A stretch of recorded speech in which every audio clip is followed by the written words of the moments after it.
Centrafrique sont donc réunis pour mettre le président centrafricain Michel Djotodia, désormais en sursis, au défi de rétablir l'ordre dans son pays.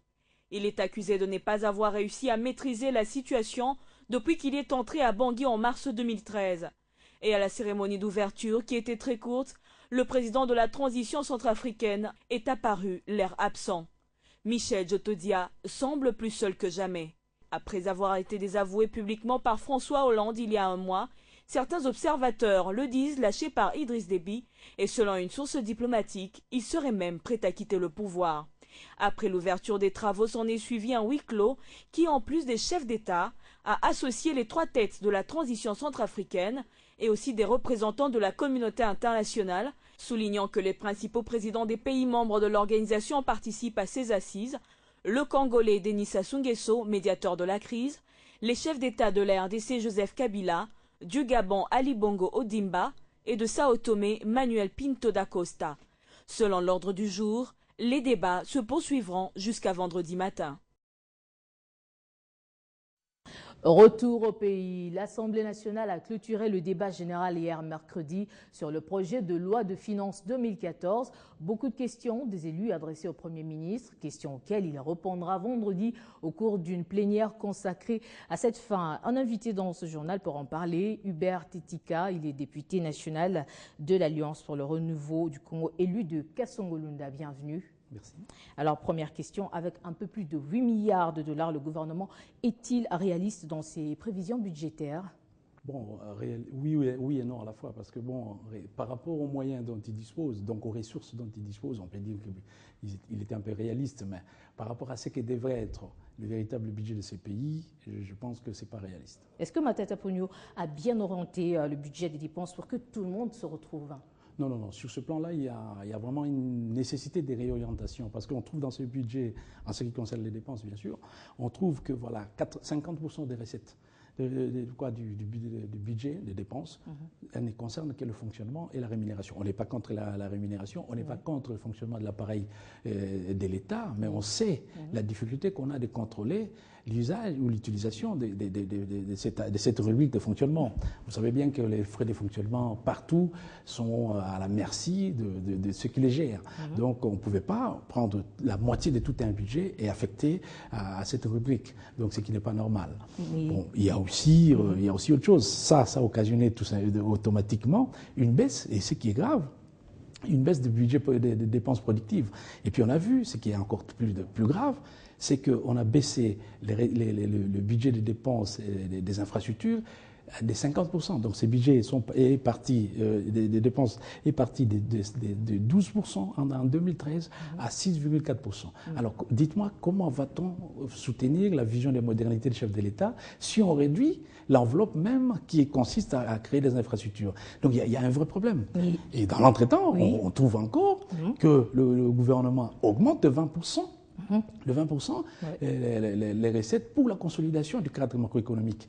Il y a un vrai problème, il y a un vrai problème d'orientation. Mais certains de vos collègues se disent convaincus que ce budget pouvait aller jusqu'à 10 milliards de dollars, comptant sur les retombées positives de mesures contre le coulage de recettes publiques. Quelle est votre réaction? Non, les collègues ont raison. Ça pouvait aller jusque-là si on avait mis du sérieux dans le travail, dans cette histoire-là. Mais maintenant, c'est un peu tard. C'est fait, il y a un budget qui est là. Mais maintenant, il y a nécessité, nous pensons le faire dans le travail en commission, de réorienter. On ne peut pas laisser une augmentation de 20% rien que pour les dépenses de consolidation du cadre macroéconomique. C'est comme si vous dépensez beaucoup d'argent pour stabiliser une économie sans injecter réellement les bases d'une consommation à long terme, une consolidation à long terme qui passe par la mise en place des infrastructures. Donc nous insistons sur ça. Il faudra qu'on revienne aux 12% s'il le faut du budget des infrastructures. Comme ça sera un peu équilibré. Merci Hubert Tetika d'avoir répondu à notre invitation. Je rappelle que vous êtes député national de l'Alliance pour le renouveau du Congo. C'est moi qui vous remercie. Restons à l'Assemblée nationale. Qu'est-ce qui s'est réellement passé le 30 décembre à Kinshasa, au Katanga et dans le Maniema? C'est la question d'actualité que le député du MLC, Germain Kambinga, a adressée au ministre de l'Intérieur, Richard Muyej. Il a répondu à cette question ce jeudi en relatant les péripéties de ces événements, en présentant les résolutions pour contrer toute autre tentative du genre. Toutes les assemblées de Joseph Mokongubila, auteur moral et spirituel, autodéclaré des événements survenus le 30 décembre 2013, sont fermées sur toute l'étendue du pays. Une brigade spéciale chargée de sécuriser les sièges des institutions ainsi que les résidences des autorités sera mise en place. Les forces de police et de sécurité devront bénéficier du charroi automobile supplémentaire pour accomplir leurs devoirs. Ce sont là les mesures annoncées aux députés par Richard Mouyej Manguez-Mans, ministre de l'Intérieur et de la Sécurité, interpellé par Germain Kambinga dans le cadre du contrôle parlementaire. Dans un rapport détaillé, le ministre de l'Intérieur et de la Sécurité a démontré que la quiétude règne sur l'ensemble du territoire national. Ce que la population doit retenir est que le gouvernement a pris toutes les dispositions, qu'elle se rassure que la paix est là, la sécurité est là. Le gouvernement continuera à faire son devoir et nos services continueront à travailler pour sécuriser davantage nos populations. La représentation nationale en pleine session extraordinaire de janvier 2014 est décidée de poursuivre les contrôles parlementaires responsables pour soutenir la bonne marche des affaires de l'État au Congo-Kinshasa. Les rumeurs répandues sur la ville de Kinshasa faisant état des tirs dans certains coins de la capitale relèvent de la pure intoxication de la paisible population. Le ministre provincial en charge de la population, la sécurité et la décentralisation, Emmanuel Akweti, l'a souligné dans une interview qu'il a accordée à notre rédaction ce jeudi. Première question, monsieur le ministre, êtes-vous au courant des textes et autres messages répandus sur la ville et faisant état des coups de feu qui seraient tirés à l'aéroport de Ndjili et au centre-ville? C'est exact. Je suis bien au courant de cette information parce que non seulement je suis le ministre de la population que je gère à travers toute la ville, je suis ministre de la sécurité, donc je suis en contact avec tous les services de renseignement et de sécurité qui me font rapport. Oui, je suis au courant. Et que s'est-il concrètement passé à l'aéroport de Ndjili? Ce qui s'est passé à l'aéroport de Ndjili, d'après le rapport de service, il n'y a pas eu un seul fait de sécurité. On nous a simplement dit qu'il y avait un bus qui transportait le personnel. Un groupe de personnel ayant l'impression de rater ces bus se sont mis à courir pour prendre place à leur bus pour rentrer au centre-ville. Les autres personnes, qui ont vu ce mouvement se sont mis eux-mêmes à fuir sans qu'il y ait une telle détonation. La situation est restée très très calme hier à l'aéroport. De même qu'aujourd'hui, parce qu'avant-hier c'était le Kanchati, hier c'était l'aéroport, aujourd'hui on nous parle de centre-ville. Je suis moi-même maintenant en train de sillonner, il n'y a rien, il n'y a pas un seul coup de feu. Je peux vous rassurer que la situation est calme et que les Kinois peuvent se mouvoir tranquillement, mais nous recommandons néanmoins une vigilance patriotique à tous les Kinoises et Kinois, de communiquer les informations, tout ce qui trouve des suspects auprès des services de police et des services de sécurité qui sont à leur disposition. Merci Emmanuel Akweti pour ces précisions. Le Fonds monétaire international et sa directrice générale Christine Lagarde accordent une note positive aux résultats engagés par le gouvernement congolais sur le cadre macroéconomique. Le représentant résident de cette institution en RDC a été reçu ce jeudi par le Premier ministre Amateta Ponyo. Oscar Melado a remis une lettre de la directrice du FMI qui réitère son soutien à la RDC. Je vous propose de l'écouter au sortir de cette audience. Sur le cadre macroéconomique, effectivement, nous regardons que la performance de la macroéconomie est bien.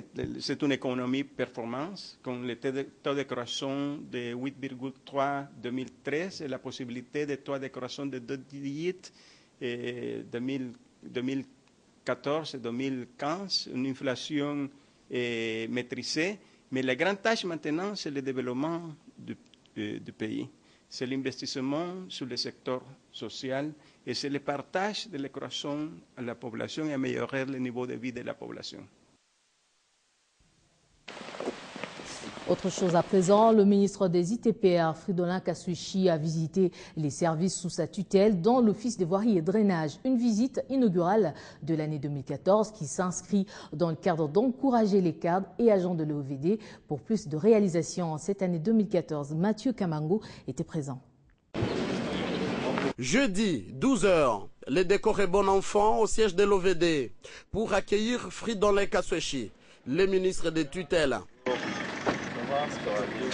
Une cérémonie solennelle qui confirme l'attachement des agents de l'Office de voirie et drainage à leur ministre, confirme le professeur Godel Kinyoka, président du conseil d'administration de l'OVD. Benjamin Wenga, directeur général ad intérim de l'Office de voirie et drainage, a dans son mot plaidé auprès du ministre pour que l'OVD soit doté pour cette année 2014 d'au moins 4 compresseurs, 4 marteaux-piqueurs, 4 tracteurs agricoles pour plus de réalisations en cette année.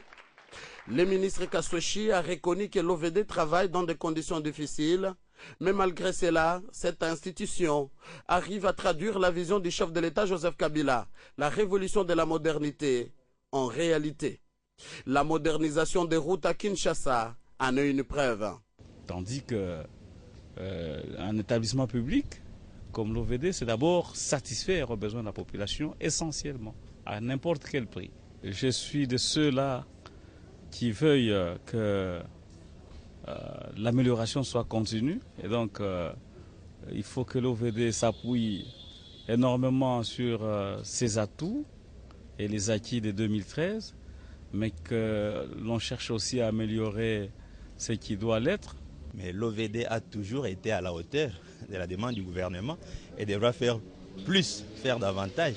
Le ministre des ITPR a appelé les responsables de l'OVD à s'affairer dans la sensibilisation pour que les communautés de base, la population, puissent s'approprier des réalisations de l'Office de voirie et drainage.